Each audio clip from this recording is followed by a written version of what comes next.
नमस्कार।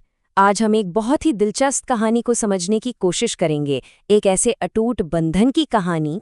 तो चलिए इस कहानी की गहराई में उतरते हैं। ये कहानी है एक अटूट रिश्ते की, जिसे एक बहुत ही पावरफुल सिंबल मतलब एक अंगूठी के जरिए दिखाया गया है।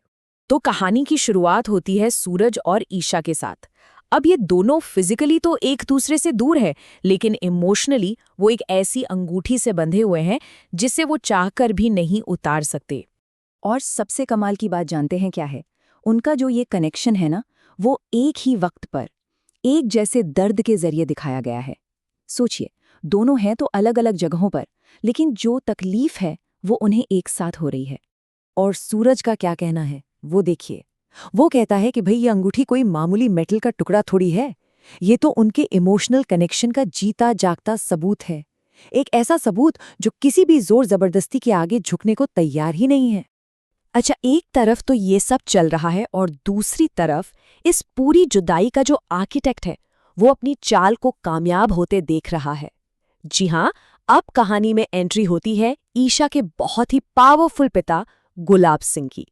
बस ये एक लाइन, मैं हूं तेरा भाग्य विधाता, ये लाइन ही उनका पूरा कैरेक्टर बता देती है। उनका मकसद साफ है, अपनी बेटी की जिंदगी पर पूरा मतलब पूरा कंट्रोल रखना। वो सच में खुद को उसका भाग्य लिखने वाला समझते हैं।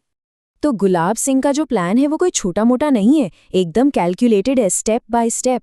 पहले तो जबरदस्ती सगाई कराओ, फिर सूरज के साइन किए हुए डिवोर्स पेपर्स से पुराना रिश्ता खत्म करो, फिर एक और पावरफुल फैमिली में शादी फिक्स करो, और जब तक शादी ना हो जाए ईशा को अपने कंट्रोल में रखो, मतलब हर तरफ से नाकेबंदी। लेकिन ईशा की ये जो नई सगाई है ना, ये कोई आज़ादी का रास्ता नहीं है, बल्कि ये तो एक दूसरे तरह का पिंजरा है। और इस नए रिश्ते की शर्तें वो तो बहुत जल्द ईशा के आने वाले कल की एक डरावनी तस्वीर सामने रख देती हैं। तो पॉइंट यहाँ पर यह है कि ईशा को एक कंट्रोल से निकालकर बस दूसरे कंट्रोल में दिया जा रहा है। उसे एक इंसान नहीं बल्कि एक अमानत समझा जा रहा है, मतलब एक चीज जिसकी हिफाजत करनी है। और इस बात को उसके पिता खुद कंफर्म करते हैं। उनके लिए ईशा एक इंसान है ही नहीं, वो तो एक चाबी वाली गुड़िया है, जिसे वो अपने फायदे के लिए जैसे चाहेंगे वैसे नचाएंगे। अब सवाल ये उठता है कि जब इतना कुछ दांव पर लगा है, तो आखिर ईशा ये सब मान क्यों रही है, वो हाँ क्यों कह रही है? ये उसके कैरेक्टर की सबसे बड़ी मिस्ट्री है। और इसका जवाब छिपा है उसके और उसके पिता के बीच हुई एक सीक्रेट डील में।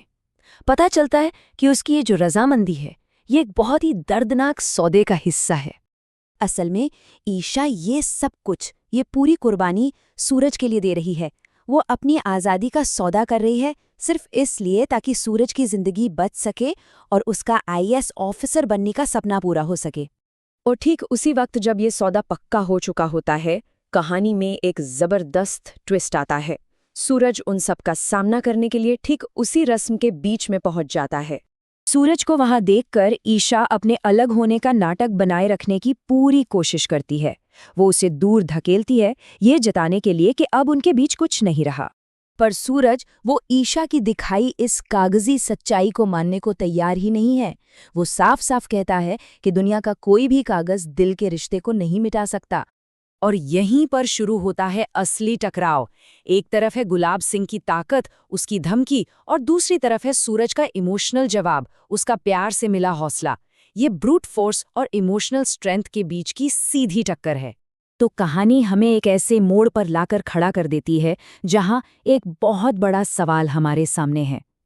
क्या दिल का रिश्ता सच में इतना मजबूत हो सकता है कि वो तब भी बना रहे जब किसी की किस्मत कोई और लिख रहा हो?